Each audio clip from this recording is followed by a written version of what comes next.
She laughed and said, "You really thought someone like me would ever date someone like you?" Her friends couldn't stop giggling. I smiled and said, "Good. Then this is the last time you'll have to see me." Later that night, her best friend sent me a message that made my hands freeze. "I'm 30 years old. I work in IT consulting, make decent money, keep myself in shape, and I've always been the kind of guy who minds his own business. I'm not the loudest person in the room, but I'm not invisible either. I thought I knew what I wanted. A stable relationship, someone genuine, maybe eventually a family. I thought I'd found that with Emma. We'd been dating for 8 months, met through mutual friends at a rooftop barbecue last summer. She was 27, worked in marketing, had this infectious laugh that made everyone around her smile. She was beautiful, sure, but it wasn't just that. She seemed kind. She seemed real. We clicked fast, late-night conversations, weekend trips, meeting each other's friends. I introduced her to my parents after 4 months. My mom loved her. My dad said she had good energy. I was falling hard. But there were signs I ignored. Little things. She'd check her phone constantly when we were together, then laugh and say it was just work or her friends being dramatic. She'd cancel plans last minute sometimes, always with a reasonable excuse. Her mood would shift unexpectedly, warm and affectionate one day, distant and distracted the next. I told myself every relationship had rough patches. I told myself I was overthinking. 3 weeks ago, everything changed. It was a Friday night. We'd planned to meet at this trendy wine bar downtown that her friends loved. I got there around 8, wearing a button-down she once said made my eyes look nice. I spotted her at a corner table with 4 of her friends, Jess, Alicia, Maya, and someone I didn't recognize. They were already laughing, glasses half empty, the kind of pre-tipsy energy that makes everything funnier than it should be. I walked over with a smile. "Hey, sorry I'm a bit late. Traffic was insane." Emma looked up at me, and there was this split second where her expression was blank.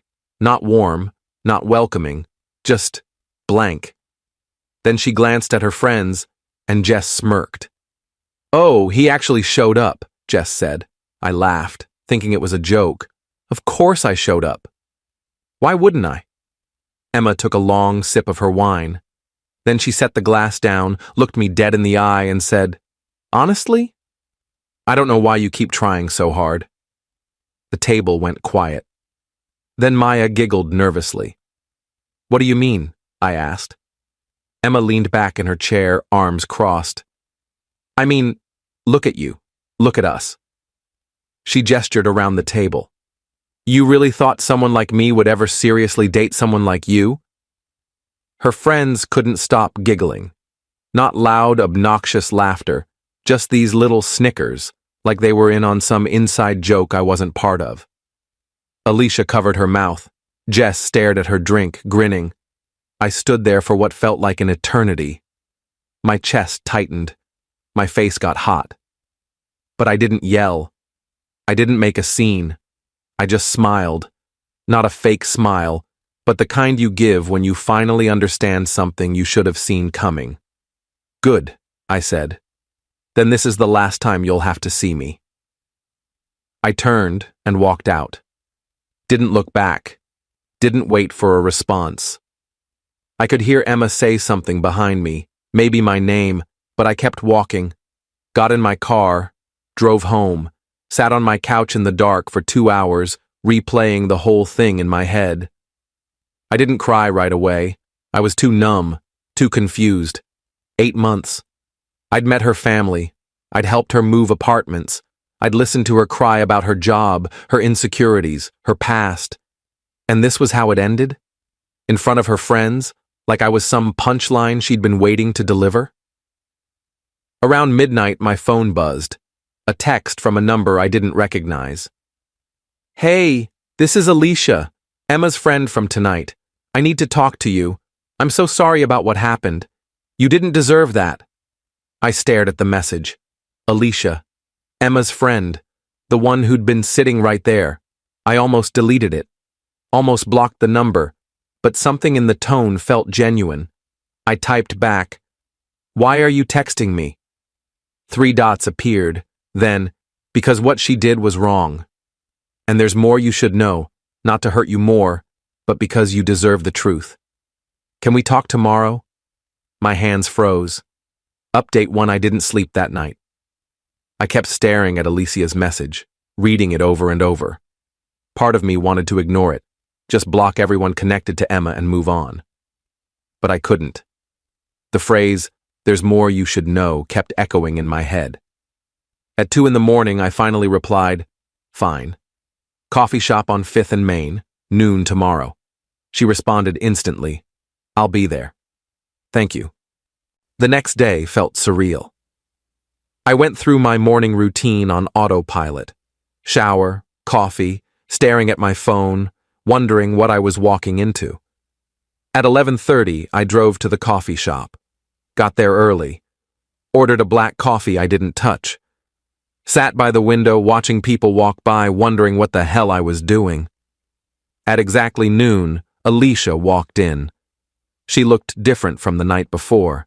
No makeup, hair in a simple ponytail, wearing jeans and a sweater. She looked tired. She ordered tea at the counter, then sat across from me. "Thanks for meeting me," she said quietly. I didn't say anything, just waited. She took a breath. "Look, I know you probably don't want to hear from any of us ever again. I don't blame you. What happened last night was... I've been thinking about it all night. I couldn't sleep." "Why did she do that?" I asked. My voice came out flatter than I expected. "I don't know," Alicia said. "I mean, I have theories, but I don't really know.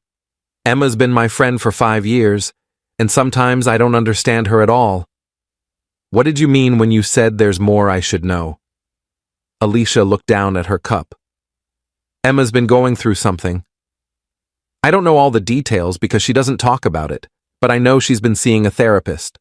Something about commitment issues, self-sabotage patterns. Jess mentioned it a few weeks ago." I felt a knot form in my stomach. "So this was... what? Some kind of test?" "I don't think so. I think she got scared. You were getting serious. You met her parents. She told me once that whenever things get real, she finds a way to destroy them before they can destroy her." Alicia looked up at me. "That doesn't excuse what she did. Nothing excuses that. But I thought you should know it wasn't about you. It was never about you." "It felt pretty personal," I said. "I know.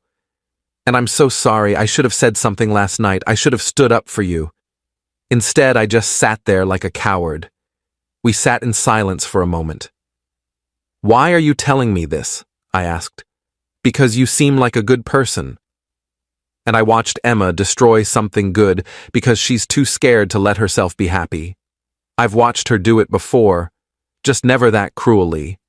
And I realized I've been enabling her by staying quiet, by laughing along, by pretending her behavior is just Emma being Emma.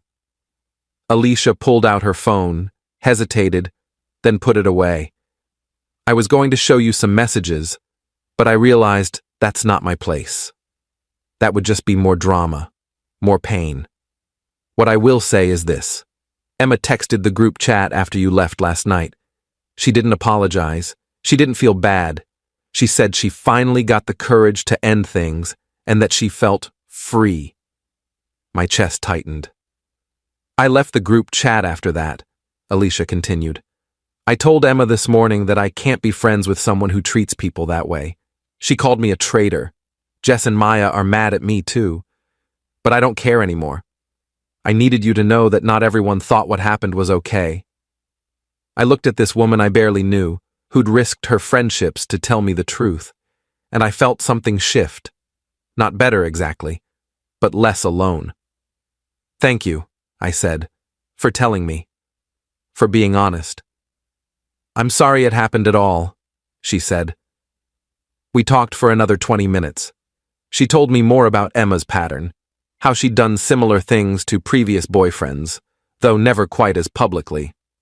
How Jess and Maya encouraged her worst impulses instead of calling her out. How Alicia had stayed friends with them out of habit, out of history, but realized she didn't actually like the people they'd become. When we left, Alicia gave me her number. If you ever need to talk, or if you have questions, reach out. I know I'm probably the last person you want to hear from, but the offer stands. I thanked her again and drove home. That night, I did something I hadn't done in years. I called my older brother, David. Update 2. David lives 3 hours away with his wife and 2 kids. We're close, but we don't talk about feelings much. We talk about sports, work, dad jokes. So when I called him Saturday night and said, I need advice, I could hear the surprise in his voice. What's going on? He asked. I told him everything. The relationship, the wine bar, the humiliation, the conversation with Alicia. I expected him to get angry on my behalf, maybe tell me Emma was trash and I should forget about her. Instead, he was quiet for a long moment. Then he said, How are you feeling right now? I don't know, I admitted. Confused. Hurt. Angry. Embarrassed. All of that makes sense, he said. You got blindsided. That's brutal, man. I'm sorry.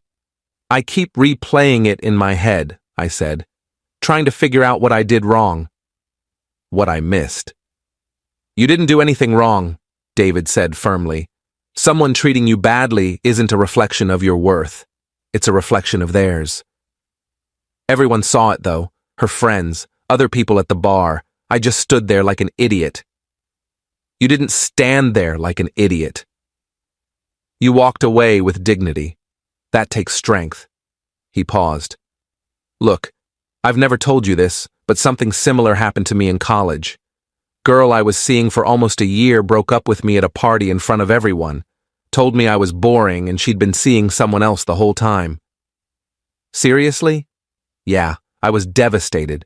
Spent weeks wondering what was wrong with me. Stopped going out. My grades tanked. Finally, one of my roommates sat me down and said, You're letting her win twice. She hurt you once. Now you're hurting yourself. I absorbed that. I'm not saying get over it quickly, David continued. You need time to process. But don't let this define you. Don't let her take more from you than she already has. We talked for almost an hour. He told me about how he eventually moved past his own heartbreak, how he met his wife 2 years later, how that college relationship taught him what he didn't want. By the time we hung up, I felt lighter.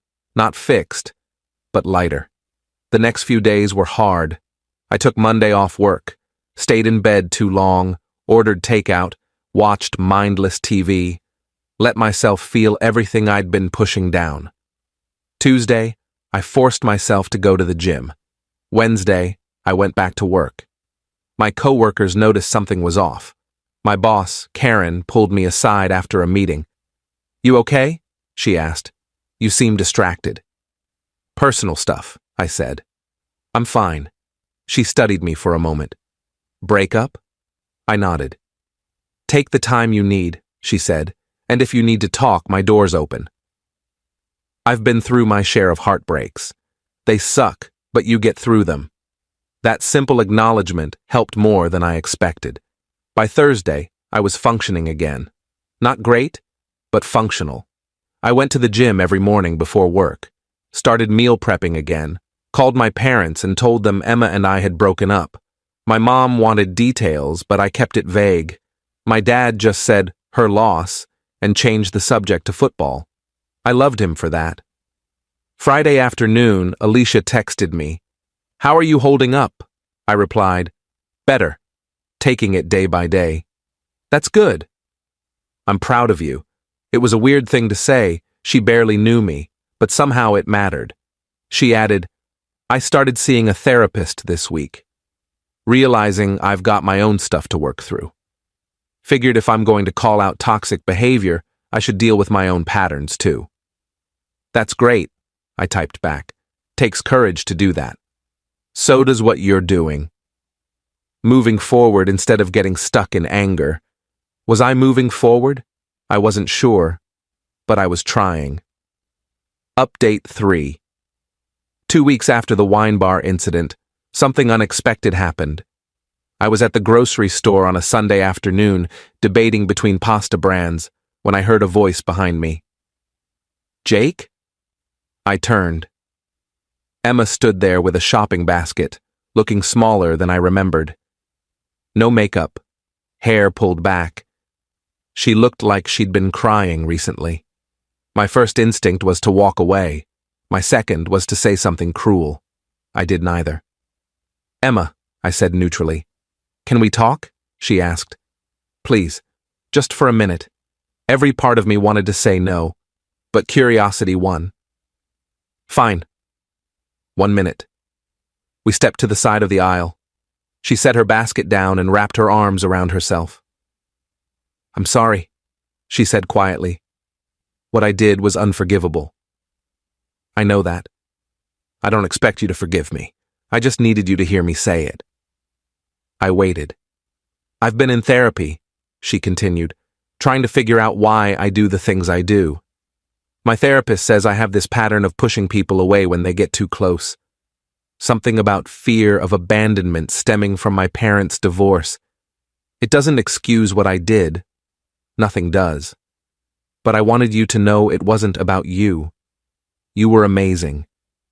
You were everything I should have wanted." "But you didn't want it," I said. "I did. That's what scared me." Her eyes filled with tears. "When you introduced me to your parents, I panicked. It felt too real, too permanent, and instead of talking to you about it like an adult, I sabotaged everything in the worst way possible." I studied her face. She looked genuine, broken even. A month ago, this conversation would have destroyed me. Now, I just felt tired. "I appreciate the apology," I said, "but it doesn't change anything." "I know. You humiliated me in front of your friends. You made me feel worthless. And according to Alicia, you didn't even feel bad about it afterward." Emma flinched. "I did feel bad. I didn't know how to admit that, so I pretended I didn't care. I'm really good at pretending." "I can tell." We stood there in uncomfortable silence. "Are you seeing someone?" she asked. "That's not your business anymore." "Right. Sorry." She wiped her eyes. "I just want you to know that you didn't deserve what I did. You were a good boyfriend, a good person. I hope you find someone who appreciates that." "I hope you figure out whatever you need to figure out," I said, and I meant it. Not because I wanted to reconcile, but because holding on to anger felt exhausting. Emma nodded, grabbed her basket, and walked away. I stood there for a moment, processing what had just happened. Then I grabbed my pasta and continued shopping. That night, I called David again. "She apologized," I told him. "How do you feel about that?" "I don't know. It felt genuine, but it also felt too late." "It probably is too late," David said, "but at least she acknowledged it. Some people never do. Do you think people can change? Maybe. With real work and real commitment. But that's not your responsibility. Your responsibility is to yourself." He was right. Update 4. A month passed, then another. Life started to feel normal again. I got promoted at work. Nothing huge, just a senior consultant position, but it came with a raise and more autonomy. I started going to a weekly basketball pickup game at the community center, made some new friends. One of them, Marcus, worked in construction and had the kind of straightforward personality I'd been craving. No games, no hidden meanings, just honest conversation. I also kept in touch with Alicia.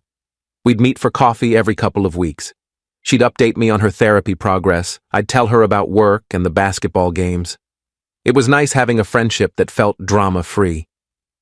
One evening in late spring, almost 3 months after everything happened, Alicia and I met at a different coffee shop. She seemed excited about something. "I joined a hiking group," she announced. "Met some really cool people. It's been amazing getting out of my usual circle, meeting people who don't know the old me." "That's great," I said genuinely. "And I've been thinking, she continued. The group is doing a big hike next month up in the mountains. It's a weekend trip, camping, bonfires, the whole thing. You should come. I don't know. Come on. When's the last time you did something completely outside your comfort zone? Plus, there's someone in the group I think you'd get along with. I raised an eyebrow. Are you trying to set me up? Maybe. Her name's Rachel. She's a graphic designer, loves sci-fi movies, has a great sense of humor. No pressure, though. Just come for the hike. If you two click, great. If not, you got a fun weekend out of it. I thought about it. The old me would have said no immediately, would have said I wasn't ready. But something had shifted over the past few months. I'd spent so much time healing, processing, rebuilding. Maybe it was time to actually live again. Okay, I said. I'll come. Alicia grinned. You won't regret it. The hike was incredible. The group was about 12 people, all different ages and backgrounds, all genuinely nice. And Rachel. Alicia was right. We clicked immediately. She was funny and sharp, with this self-deprecating humor that put me at ease. We ended up talking by the campfire until 2 in the morning, discussing everything from our favorite movies to our worst relationship stories. I told her about Emma. Not all the details, just the broad strokes. She listened without judgment. Sounds like you handled it well, she said, walking away with dignity. Doing the work to heal. That takes emotional maturity. I didn't have much choice, I said. You always have a choice. You could have gotten bitter, closed yourself off. Instead, you're here, on a mountain, taking a chance on meeting new people. That's brave. I'd never thought of it that way. We exchanged numbers that weekend, started texting, met for dinner a week later, then another dinner, then a movie. I was careful not to rush things, not to project my past onto this new connection. Rachel was patient, understanding. She'd been through her own heartbreak and knew what it was like to rebuild trust. Final update. It's been almost a year since that night at the wine bar. A year since Emma said those words that felt like they'd define me forever. They don't anymore. I'm still with Rachel. We took things slow, but we're solid. She met my parents last month. My mom loves her. My dad said she has good energy. The same thing he said about Emma, which made me nervous at first. But Rachel is nothing like Emma. She's consistent. She's kind. She communicates. When she's scared or unsure about something, she tells me instead of sabotaging everything. I saw Emma one more time, about 2 months ago. I was at a coffee shop with Rachel, and Emma walked in with someone, a guy I didn't recognize. We made eye contact. She gave me a small, sad smile. I nodded back. That was it. No conversation, no drama, just 2 people who used to know each other, moving in different directions. Alicia is doing great. She's in a relationship now, too, with someone she met through the hiking group. We still meet for coffee, but less frequently now that we both have full lives. She told me recently that leaving her old friend group was the best decision she ever made. She's lighter now, happier. I think about that night sometimes. The humiliation, the pain, the feeling that I'd never recover. But I did recover.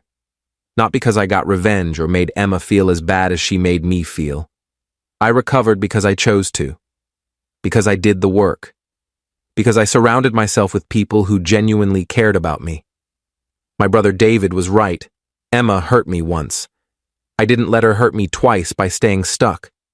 I won't pretend it was easy. There were dark days. Days I didn't want to get out of bed.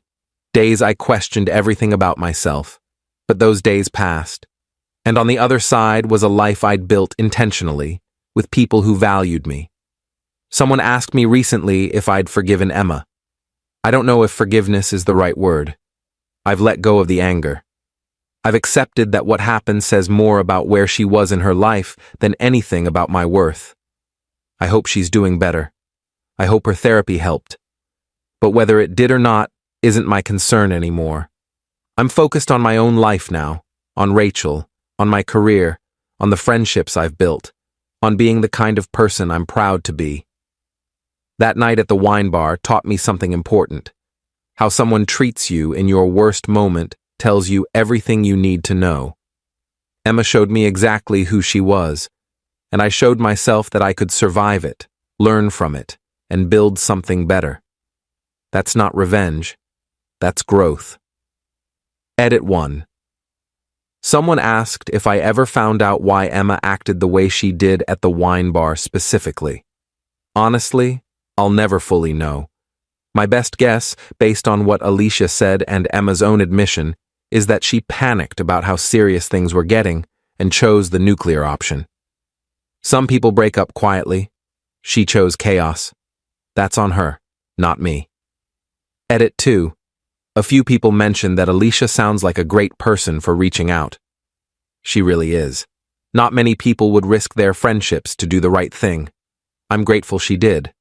Our friendship has been one of the unexpected good things that came from all of this. Edit 3. For anyone going through something similar, give yourself time. Don't rush the healing process. Talk to people you trust. Consider therapy if you need it. Focus on rebuilding your self-worth. And know that how someone treats you isn't a reflection of your value.